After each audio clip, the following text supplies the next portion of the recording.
Be the place where gossip goes to die. You ever been in that situation, right? Like someone's bringing some tasty gossip to you. Bradley, I got some. Did you hear about so and so? It's like a potato chip, right? Have a bite. Did you hear? Right? It's tasty. It's like, oh man, tell me more, right?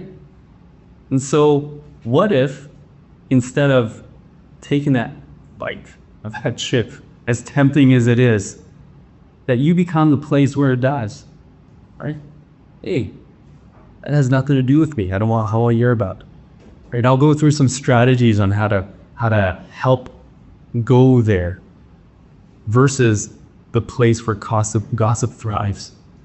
For me, I like to say that for the reality TV shows, they make money on that, right?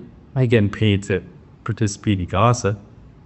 Gossip is, we recognize it's one of those toxic behaviors by definition, right? And destroys trust. It creates division. So I'm just going to go through some tools here on how to disrupt gossip. So a lot of these come from our active bystander training. And what active bystander training is about is how to address non-inclusive language and behavior in the moment and beyond. It applies to gossip because gossip is actually an excluded behavior, right? It creates an us and them. So we call this a back pocket response. It comes from a university program called the Really campaign, and it's worked quite effectively.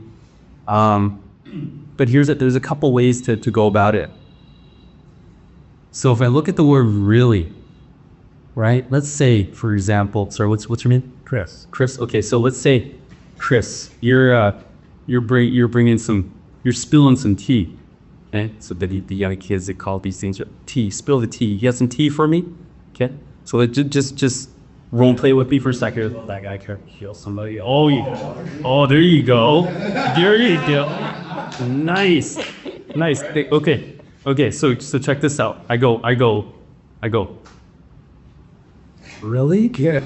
Right? Really? You can hear it, right? There's also like a momentum with gossip too. versus, right? So Chris says it to me, right? And I go, really? Right? It's a different tone. 90% of communication is actually nonverbal, right? A lot of it can be like in my tone. In fact, I don't even need to say anything, right? So here's a nonverbal one, right? I just look at Chris and Chris is bringing it up and I'm like, right? Here you go. So that's an example of applying the really exercise. I don't need to get into it so much, right? Sometimes even folks, they'll be like, listen, someone's maybe some racist comment or a homophobic or whatever, and look, I'm not feeling like I'm an expert in it. I also don't have like a half hour to pick it apart for them. How do we address it, right? So there you go. I don't need to get into it.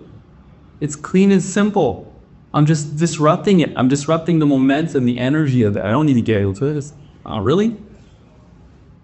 That's it. And I'm also not necessarily trying to be confrontational about it. I'm not trying to, it isn't Fight Club. Really?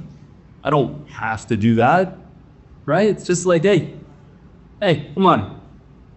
Even that, right? And so these are things that take practice. I just want to mention that because in another group we had folks try it, and we could see that for some folks it was awkward, right? So you got to think about that for yourselves, right? It's like, I just want to acknowledge that, yeah, absolutely, understandably awkward for some folks more than others, right? But you ever been in an environment where you're with a group and someone notices something and they just say straight up like, hey, don't talk smack about people like that. Come on, right?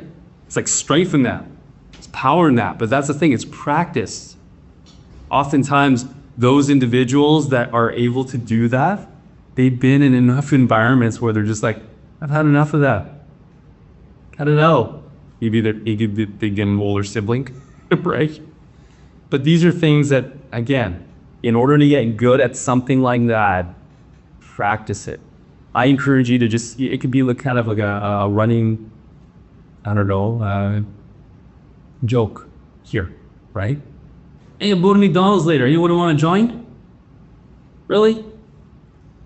Play with it. Have fun with it. Right? Just get good at it. I don't know if anyone has young ones, but you might not want to try it with them. They're like really good at it. Okay.